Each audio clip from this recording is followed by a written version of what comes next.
Hey, welcome to November now. Wow, happy Thanksgiving.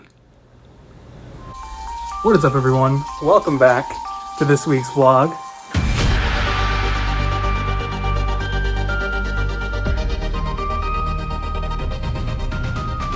So, turns out, right when I was finally finishing the Mandalorian Season 2 customs, this thing called Hurricane Zeta has arrived and knocked the power out earlier than we were expecting. So this time, the showcase not making it when I was hoping it would is actually not my fault. Okay, lights are back on and it is the next day. I have started shooting the skits for the Mandalorian Season 2 showcase, beginning with the Secrets Revealed sketch with Evan Peel and Yaddle revealing who Baby Yoda's parents truly are. And I still have some work to do on the Mandalorian's weapons, but I'm having a lot of fun making this one already. I can't wait to bring this together. I think it'll be pretty great. How's it going? It is, wow, this is a really awkward angle. Let's fix that. All right, so it is Friday, October 30th, and we are now past midnight, and The Mandalorian Season 2 is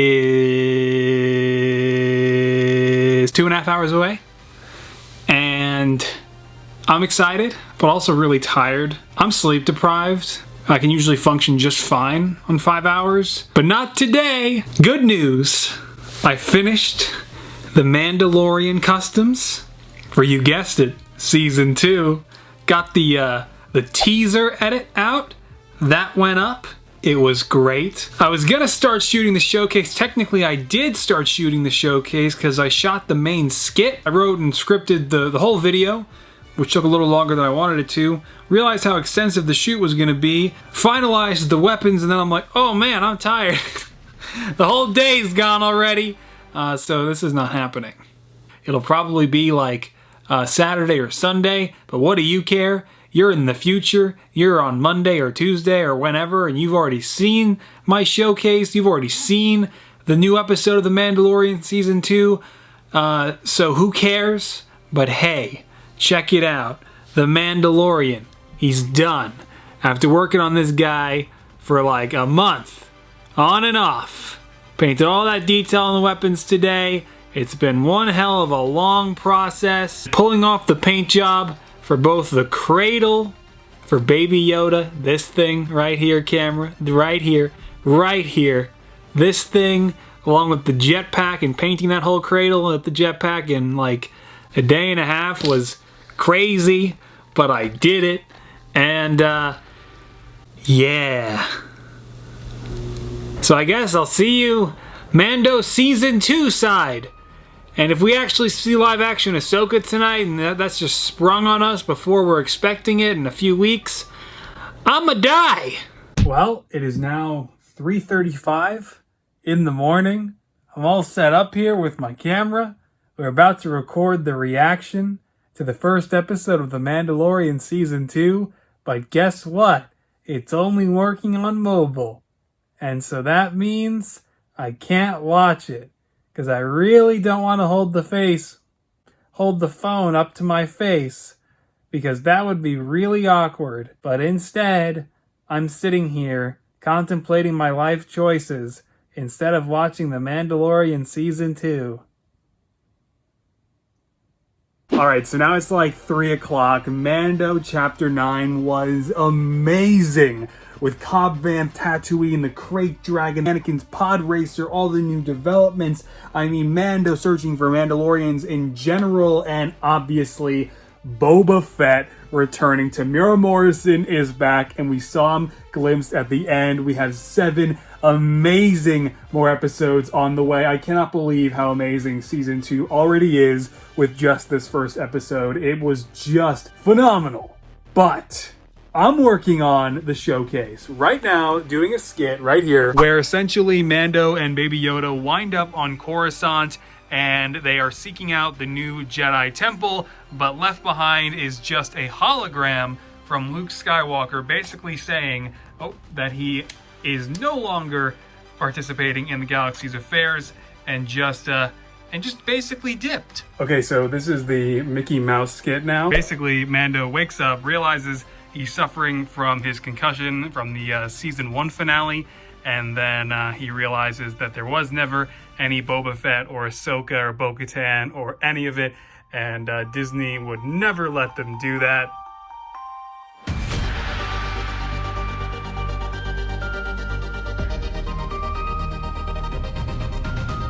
Okay, so now I am doing the segment for the Mandalorian himself. I'm not looking forward to this, but I'll let you know how it goes. And I gotta be honest, I'm kind of dreading this. I've got the script ready up there on the screen. All the accessories are also ready to go down here. But when I wrote that script yesterday, man, let me tell you, it kind of freaked me out. Because it's just really extensive and there's a lot in there that I want to cover. Later. Alright, so just doing the Mandalorians segment was crazy extensive. Shooting the whole thing out of order, marking each section as I went along, and making sure everything was okay. I even had some paint problems as I was shooting it and, you know, kind of handling the figure, and I had to fix those along the way and reinforce some areas with more sealant and things that I just didn't catch already. But now, actually, I am shooting Baby Yoda's section after the exhausting Mandalorian section of the video. And I just got done talking about the cradle, which I am super, super proud of. The script is up there once again on the screen, and I'm about to remove Baby Yoda from his pram so that I can talk about just him separately alone. But man, am I so happy with this. I mean, this is just so satisfying how these figures ultimately turned out. I'm really having a good time, even though this video is a ton of work. The next day. So right now, the studio is an absolute disaster because I've set up my Halloween photo, and I think this might be my favorite Halloween photo I've ever done. I absolutely love everything in this. I wasn't originally going to go all out because I'm editing the Mandalorian Season 2 showcase like all throughout today, but I had so many great new pumpkin pieces and great new figures and so many great opportunities with this that I had to take it all the way. And you can see there's so much going on here, like especially obviously with the Mandalorian and Baby Yoda with a little cupcake there and all these great pieces by Eclipse Graphics. I've even got Baggle's Ahsoka head in there, which I didn't use on the main version of the figure, but it works so well here. And then Mickey Mouse as Boba Fett on an ostrich, because why not? My boys Darth Plagueis and Darth Bane are even back there, and I am, of course, Jedi Master Evan Peer. So I love how this photo turned out, and I cannot wait to edit it together and share it with everybody. Even if we can't celebrate Halloween in the same way like we usually do, at least we can still have fun doing stuff like this. The following day. And now I got my showcase out. The figures are done. It was just a crazy amount of painting work, just day after day, for like at least 3 or 4 straight days of mostly just painting for the days leading up. And then it was just like 2 or 3 more days of just nonstop recording and editing. And it was just a ton of work to wrap everything up, but it was so worth it. And I'm so proud of how the figures ultimately turned out. And the showcase turned out exactly how I was hoping it would, with these shots like the intro here and the sequence with Din Djarin as I went through the whole figure and every little detail of it, breaking everything down with separate angles. And it was just a really rigorous process recording all of that, even with the script that I had set up, and a pretty intense editing process too. But with Baby Yoda here and setting up a really good shot like this that just really does the figure justice was really rewarding. And the skits also turned out really good. This one I'm actually going to be editing a longer version of and posting separately this week, so look out for that coming up really soon here. But yeah guys, this is it, the culmination of all the little clips you've been seeing over the last month or so while I've been working on these custom minifigures. And I have to say, like I said in the showcase, Din Djarin is by far my favorite custom Lego Star Wars minifigure I have ever made in my 12 years of customizing. I mean, Tuminio's parts, like the helmet, the torso pieces, and the jetpack here, really helped to top the figure off, but all the work that I was able to do with actually stretching my sculpting skills and the different like paint work I was able to do that I normally haven't actually attempted before, like stitching marks or the marks like within the cape here, and also that I was able to then do on the main cape, were all really awesome. And then obviously getting the chance to finally paint up the brick arms over molded weapons by Will Chapman that was really awesome and rewarding for me to do after holding on to so many of these pieces for, you know, like at least over 7 months now. And then Baby Yoda here, I mean, the paint job turned out exactly how I was hoping it would, and the cradle too. And I loved painting the cradle because, you know, normally I do weathering like this, right, where it's just kind of a overall dirty effect running throughout a figure, but in this case, actually getting to paint like actual scratches and chipped paint was really different and really unique. And the micro magnet process with Baby Yoda was also really rewarding, so huge thanks to LM9 for helping me with that. That turned out really great with Baby Yoda's articulated arms. And obviously the Pedro Pascal face that I painted first off when I first got started with these figures after the first trailer finally came out for Mando Season 2. This was just an overall really rewarding process, a ton of work like I mentioned, but all so worth it in the end. And thank you guys so much for watching all the videos leading up to the showcase that I posted on the main channel and all the little segments here on MGF Extra. And thanks to all my patrons, who I know some of which are watching this video, for following along on all the progress posts leading up to this. It has been really amazing for me, and I'm so proud of these. I can't wait to feature these figures in some new edits over on the Instagram page. I don't know when I'll make more Mandalorian Season 2 customs, but I definitely think some half customs of Cobb Vanth and Boba Fett are in order to get started, and we'll see where I go from there. I don't know if I'll be able to resist making Ahsoka or Bo-Katan once they hit the screen in the upcoming episodes, but I will say I still really want to continue the Avengers Endgame project. Like, I mean, I'm itching to get started on some Marvel stuff again. But these are some lightsabers actually over here that I got from OMV Customs, or I have to check his Instagram handle, but he does some amazing work with custom lightsaber designs, and he 3D prints these himself. They are absolutely fantastic.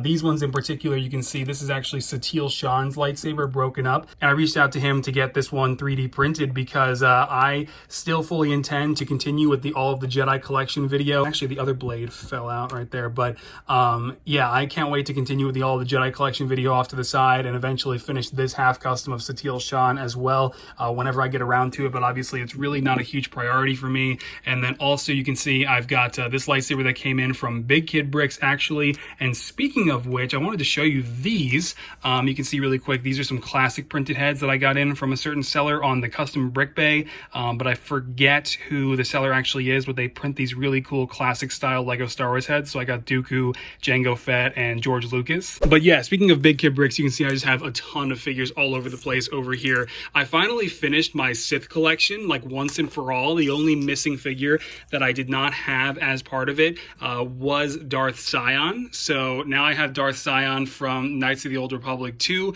to complete the Sith Triumvirate squad, and they look really amazing together. But yeah, check this out. The Death to the Force gang, Knights of the Old Republic 2, Sith Triumvirate. The Darth Nihilus is by me, if you saw him during the Sith collection video, but then the head for Darth Traya and then the entire printed Darth Sion figure are both by Big Kid Bricks, and I love how this looks. This is really cool. Be on the lookout this week as well for the comparison video showing my custom Mandalorian Season 2 minifigures versus Lego's Season 1 Mando, since they have not made the Beskar Mando yet, but then also, of course, Baby Yoda, which probably is the most significant difference. And if you ask me, I mean, Lego's Baby Yoda at this point, after making my own, theirs kind of looks like a frog. And any Black Series fans still watching here, check this out. This is a Hot Toys scaled down Anakin Skywalker head meant to be inserted onto the Black Series figure. I got this from an Instagram customizer. I forget their name, but I pre-ordered this back in like May or something. But yeah, that is actually scaled down from the Hot Toys figure back there, which is really cool because the actual one that Hasbro included with their Black Series Archive Anakin was not as good. So actually getting the opportunity to have this one now was really awesome. I just had to basically apply a different skin tone wash to the neck to make it look better and make it look more naturally fitting with the rest. But I think this is really awesome, kind of finally having a definitive looking Black Series Anakin Skywalker figure with this head. I still have to do some touching up on the hand, but I think this is so cool and I wanted to share it with you guys. But anyway, that is going to do it for the lead up to the Mandalorian Season 2 showcase and this final vlog with the process. Thank you so much for sticking around for the whole thing. It has been a good time starting off in what was kind of a small hurricane there at the beginning, but then going through the recording process of the Mandalorian Season 2 showcase. And to close out, I just wanted to mention, of course, the Mandalorian Chapter 9 was amazing. And I cannot believe that they took Cobb Vanth from the 2015 Aftermath books, lifted him right out of that new canon novel, and then used him to start to bring in Boba Fett as the Mandalorian ventured to Tatooine for the beginning of Season 2. And I just cannot believe we actually got to see Din Djarin with a book originating character Cobb Vanth wearing Boba Fett's armor for the first time we've seen it live action since Return of the Jedi in 1980. And then they fought a crate dragon. I think that they have taken Tatooine to its fullest at this point. I really feel like Chapter 9 should, for the most part, until Obi-Wan, be kind of like the grand finale of Tatooine. I really don't know what else you can do on Tatooine. What they just gave us was all so incredible, so amazing, so well shot, and so well handled. For Jon Favreau's first episode that he actually directed himself for the series, he did an amazing job. I cannot believe where Season 2 is going to take us, as we are actually going to see Ahsoka Tano make her live action debut, and then obviously Bo-Katan right there with her as well. And now Tamira Morrison is back as Boba Fett. I cannot believe any of this is real. I cannot believe these are real things I'm saying and that all the rumors were actually true. This is all so unbelievable, and it's going to be a very exciting few weeks. I hope you guys will catch the delayed reaction to Chapter 9 that I'm posting very shortly here. And huge thanks to Corey for editing those, by the way. He's much better at editing the reaction videos than I am. And yeah, so next time I see you guys for a weekly vlog, the election will be over here in the United States. It has been a historical process, and I think possibly the craziest election in the entire history of our country. So we will see how that ultimately pans out, but hopefully you guys went out and voted. I know I did, but regardless, I will see you guys next time. So take care, stay safe, and I will see you after Chapter 10. Epilogue. The showcase, the release date showcases, curse continues, missed it again by 1 day, or like 2 days, but really 1 day.